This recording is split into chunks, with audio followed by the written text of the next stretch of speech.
Hey everyone, my name is Chris from Create Daily and Denver Wedding Films, and today I'm here to talk to you about filming wedding toasts as a solo wedding videographer. Now, toasts used to be one of the most intimidating things for me, really because there's a limited amount of time between the ceremony and the reception, and that's the cocktail hour, and sometimes a couple does a first look, so I have time, and sometimes they don't do a first look, so then they're shooting all of their photos when I need to be getting my couple's portraits, but at the same time, I gotta set up these cameras and these lights, and it just adds up. There's like a lot of stuff to it.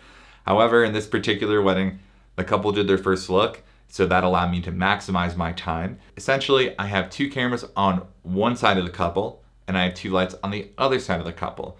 And where my cameras are shooting is into the shadow side of the face. And you might be asking yourself, hey, why can't I hear any of the speeches? Well, that's because I believe that the speeches and vows and things like that are meant for the couple and the people who were in attendance that day. So I cut them out all together, and that's my reasoning for it. But if you do want to see Hanna Nik's full wedding film, I will link it in the description below. So let's take a look.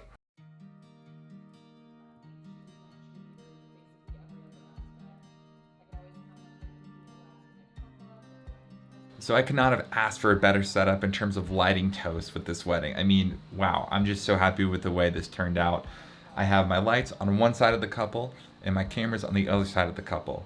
And notice here, the way I'm shooting the couple and the way I'm shooting the people giving the toast is that I'm shooting into the shadow side of their face. So when you're looking right here at me, I'm shooting into the shadow side. And what that does is that it creates dimension. And you want that especially with shooting toasts because a flat image where things are quote unquote perfectly lit doesn't really make your subject stand out.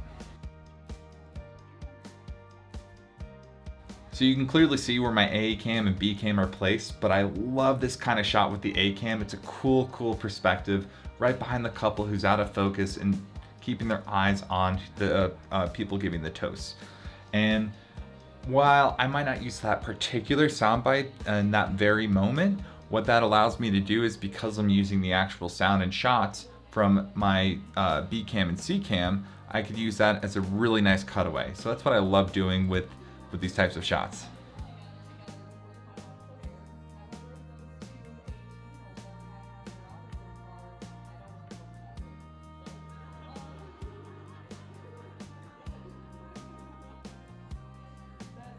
And in case you're wondering, if you're not hearing the sound and you're just hearing music, that's because I feel like when it comes to toasts and vows and maybe more intimate moments that are really meant for the couple or just the people in the room, I just cut those out altogether.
So you're probably asking yourself, Chris, what are you doing? Now you have 3 stationary cameras and one of them's on a gimbal, you should be moving around. Well, I know, but we had some minor technical difficulties with audio. So while we did a sound check, while I brought the right cable that I had asked ahead of time, always email your DJs ahead of time because they will appreciate it and you will appreciate it come the big moment.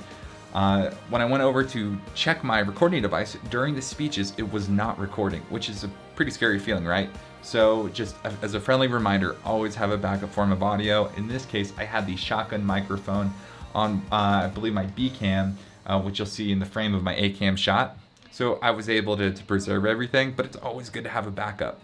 So during this time, I had to go find a different cable. We tried that out, and towards the end of the speech, we were good. But nonetheless, we were able to preserve all the audio, and it's always good to have backup options.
All right, I'm about to drop some major knowledge on y'all. Prior to the wedding, get the DJ's contact information. Reach out to the DJ, say, hey, nice to meet you, DJ. I working this wedding with you. I'm really excited. I would like to see if I can grab a feed from your soundboard. Most DJs, actually every DJ I would imagine would be kind enough to say, yeah, just bring this cable or that cable or what have you. Now, on top of that, ask them if they'll bring a mic stand.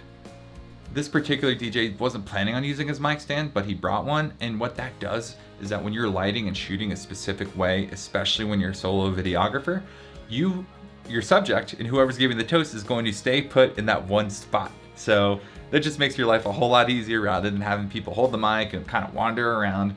They know to stay there. They know not to move the mic because it is put.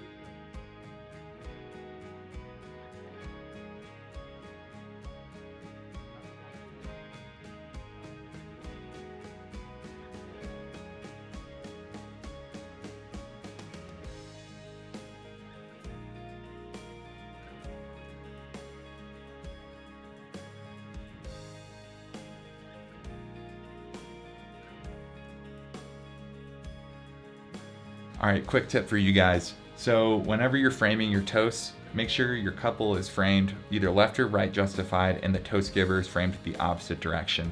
When you start editing, it'll make a lot more sense in terms of continuity. When you have two people having a conversation back and forth, if they're facing the same direction, it looks really awkward.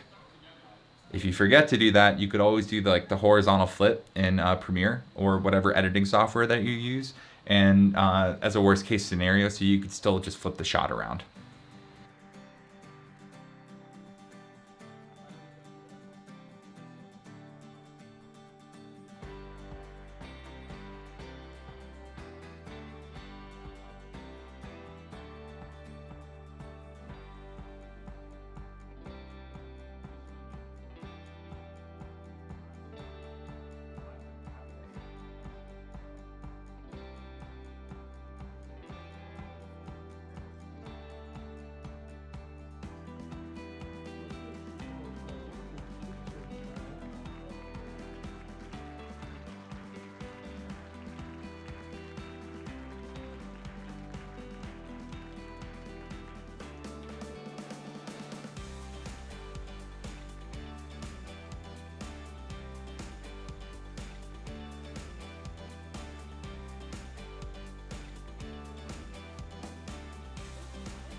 Keep in mind, if you want to see Hanna and Nik's full wedding film, that is linked in the description below.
Another huge tip I'd like to share as well is that wherever you place your lights or wherever you place your cameras, do your best to keep them away from the tables. Sometimes that's not always going to work, but that way, when it comes to guests and people maybe who are drinking, like, it just makes it easier and less likely for an accident to happen.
Hey, if you like what you see out of today's video, please consider leaving a like, comment, or even subscribing.